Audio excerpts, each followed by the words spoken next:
Josh DeWitt with Brookstone Kennels. Today we're going to talk a little bit about holding a hunt area with your dog. Getting your dog out to an area, stopping them, and asking them to hunt and hold an area. Why is this important? Because you've got to get them out there, and especially if that's a wounded bird, you've got to get them out there quickly, be able to stop them and ask them to get their nose down and get on that blood trail or that scent trail as quickly as they can to retrieve that wounded bird. Same goes for a dead bird. You want to be able to get it picked up. What you don't want is your dog, and I see this a lot, your dog get out there 100, 200 yards, you can't stop them, and definitely when you ask them to hunt, they either don't know what that means or they can't hold an area. What they do is get out of it very quickly, and it turns into a very noisy situation where you're having to use your whistle a lot. You may even have to use your voice a lot to get them to go out there and hold that area and find it. So we work this into our training every week, and we work specifically on this. We talked about a little bit last year how we just start our little pups on how to hunt and how to hold an area just using little tidbits of food. What you're going to see tonight are two older dogs and what holding an area really means. So you see behind me, I've just built, and this is a specific area that I use just for this skill. And all it is just a little half circle that I made with some old fencing, and I've let it grow up in here so I've got some cover to work in. But the reason for the fence is it defines the area for me and the dog to work out of so that we can work and perfect this skill before we move it out into the open field. Got two dogs with me tonight. I've got Drew here on the left, and this is Iris. Iris is 16 months old out of our Diesel Drew litter. The reason I've got them both out is because you're going to see two different styles of dogs, and you hear me talk about style of dog a lot. Drew's a little slower, more methodical hunter.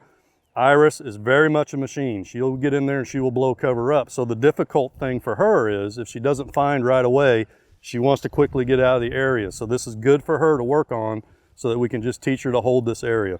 So again, I've got a defined spot here. They can't get out of the fence unless they jump it, and they might, but I've got a nice defined area here. As far as what to use, when you first start teaching your dog to do this, you want to use something big that's got a lot of scent, like a dummy or a frozen bird, anything like that, because you want them to find quickly so that they begin to understand what you're teaching them. As they get better at it and proficient and understand, then you want to switch off to something small like a tennis ball. You want to make it progressively more difficult where they have to really drill in and hold that area to find it. So with these two dogs, this would do no good. They'd find it very quick and not really learn anything, so we'll use tennis balls. So we'll run Drew first, just so you can have a look. And what I do not want them to see this. I always just put a little scent on the ball. Hand scent's fine, you can spit on it. So I've tossed it in, she hasn't seen it, and that's what we want. So I'm gonna ask her to go in and find this tennis ball. You'll see once she's in there, as long as she's holding the area, I may give her a hunt whistle, but I go quiet, okay? This is very important. We'll come back to this subject in just a little bit. Okay, so we'll get her attention.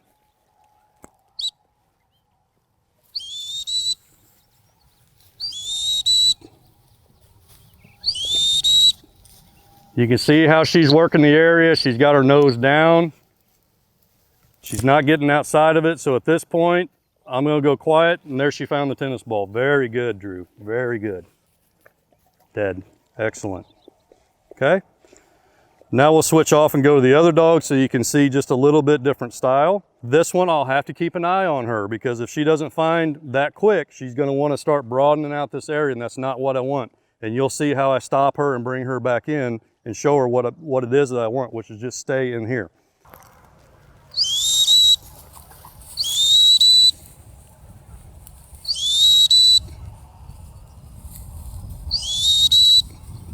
Good girl.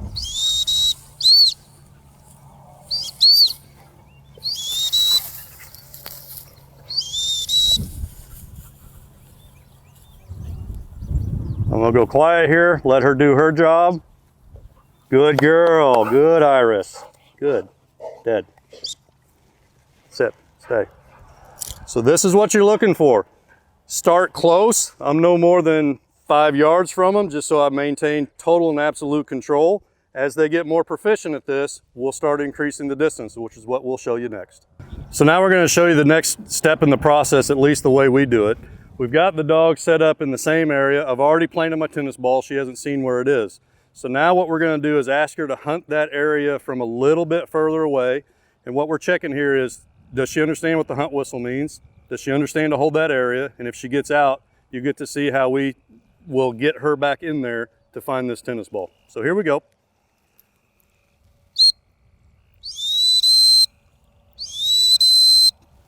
Good girl. Dead. Found that pretty quick, which was good. She had immediate success. She did everything that we asked. So now we'll switch dogs and we'll do it with Drew so you can have a look at another dog with the same exercise. Now a different dog, exact same exercise. You'll get to see the difference in the two, and we'll see how Drew does on this.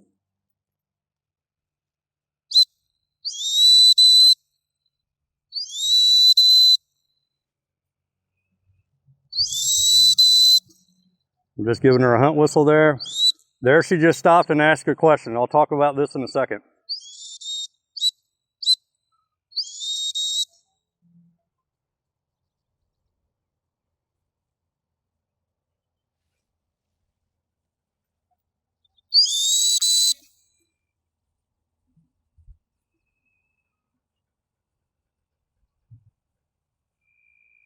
Look.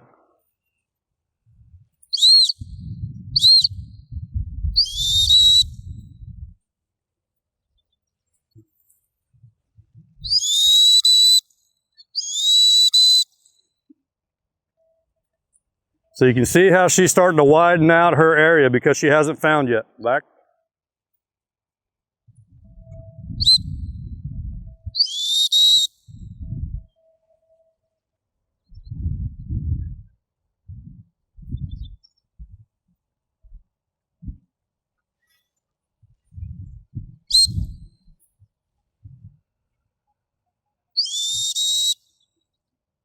Good girl, good.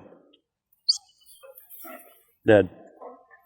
Now, if you notice there, she stopped several times and looked at me. That's what I call asking me a question. I love to see dogs do this. What they're saying is, hey, you're asking me to hunt here. I haven't found anything. What are we doing next, boss?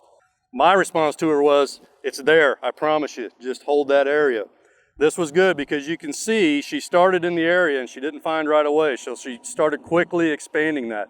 And that's what I'm talking about. If you've got a dog that you don't work this specific skill with, just imagine what they're going to do 100 yards out there if they don't find right away.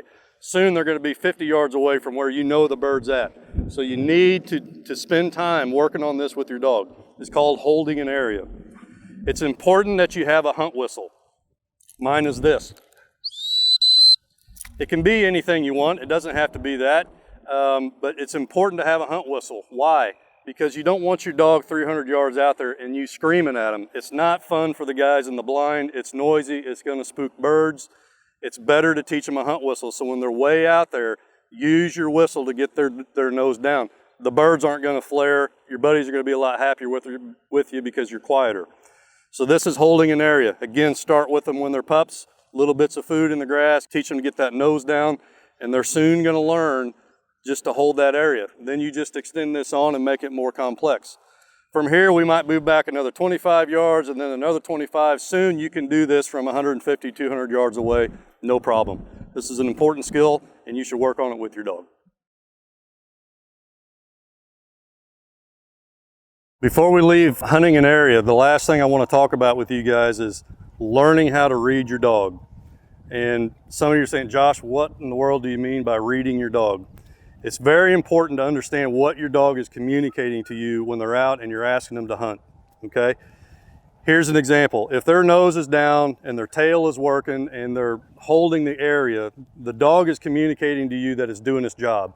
Your job at that point is just to be quiet, just shut up. You don't need to say anything else to the dog. They're doing their job. Your job was to get them there, and now they're doing what they're bred to do, which is just find the bird that's out there. So you need to learn to read your dog. If the nose is down and you've got nice low tail action, the dog is doing its job. On the other side, if their head is up and their tail is up, they're clearly telling you that they're not gonna hunt, that they're not doing what you're asking to do. And that's the point where you've got to step in and correct them and get them back. And it may be you have to give up your hunt that day, go back and work on it at home and then try it again the next weekend. But we're gonna show you with Iris and then maybe again with Drew, just what we're talking about with learning how to read your dog, okay? We're going to set up the exact same hunt exercise that you've already seen. Pitch this in. She hasn't seen it.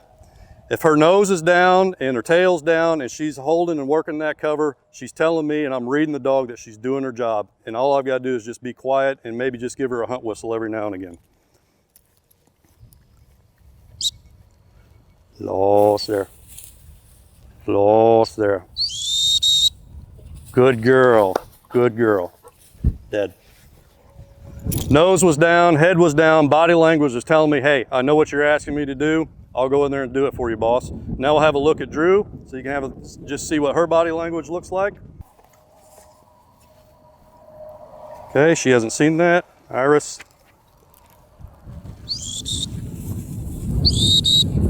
Good girl. Found right away, so we'll put it in a spot because these dogs have now found 4, 5, 6 times because I'm throwing it in the same spot.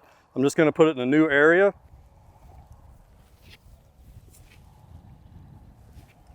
Good. Drew, I lost.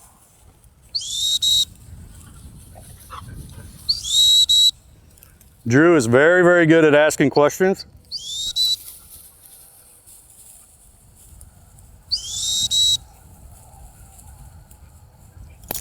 So you can see what she's telling me here. Okay, I know what you're asking me to do. I'm on scent. Just leave them alone. That's reading your dog.